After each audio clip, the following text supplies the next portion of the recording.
Good morning, everybody. Today we're in Psalm 4. It says, "Answer me when I call to you, O God, who declares me innocent. Free me from my troubles. Have mercy on me and hear my prayer.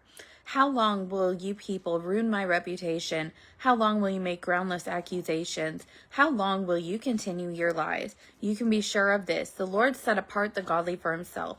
The Lord will answer when I call to him. Don't sin by letting anger control you.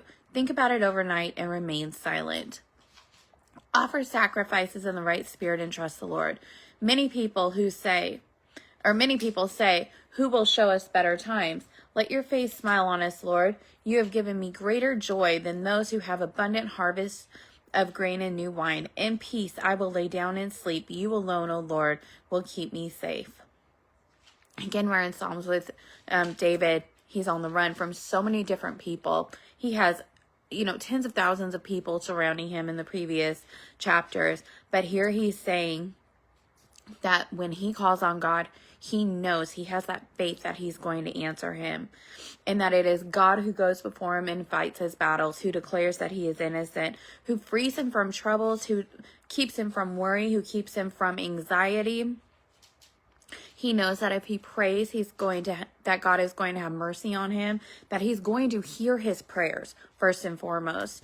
It makes me think of when Abraham sends Sarah's servant, I can't remember her name, out to the wilderness with Ishmael, and she's out there crying. She's got her son under a bush because she's like, I can't watch him die. But God comes to her and he says, not only am I here, I'm going to give you a personal name of God for me. I'm going to give you the name Elroy, which means that I see you. I am here with you. I am the God who sees you. He is the God who sees us. He hears us no matter what our trouble is. And then David's going on and he's talking about how these people are lying about him. They're trying to ruin his reputation, that they're saying all these things that aren't true. And he says, but you know what? That's okay. Because the Lord of the universe, the God who fights for me, he has set me apart. And I know that when I call him, he's going to answer me.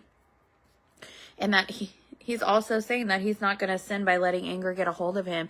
He's going to think about things overnight and then he'll respond after he's had time to pray and to be silent for a moment.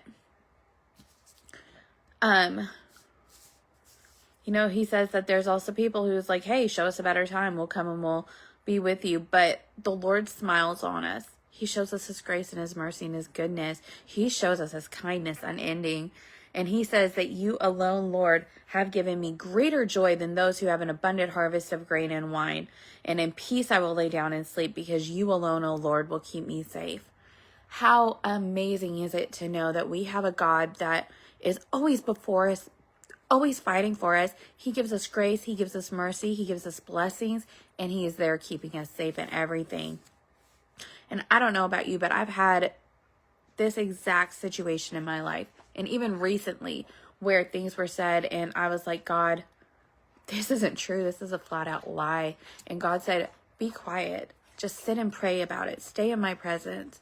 God literally told me in my journal, I'm keeping your name above reproach. And I was like, okay, but I want to help on this. I want to help in this journey. And God's like, no, you're just going to sit back and you're going to let me have control because I don't need your help. But I need you to have the faith that I'm going to do what I say and that I'm always going to fight for you. And that's a hard lesson for me. I've talked about this many times where, I feel like if something's going to get done, I have to do it. I have to do it so that it's going to be done correctly. I have to do it so that I know that it's there. And then I've had trust issues because of things that have happened in the past. And that's one of the things God's been healing and delivering me of is knowing that, I can go to Corey and Corey is going to do something. And just because he doesn't do it the way that I would exactly, that doesn't mean it didn't get done. And that doesn't mean that he's not trying. It means he's a different person. He does things different than I do. That's what God teaches all of us, I think.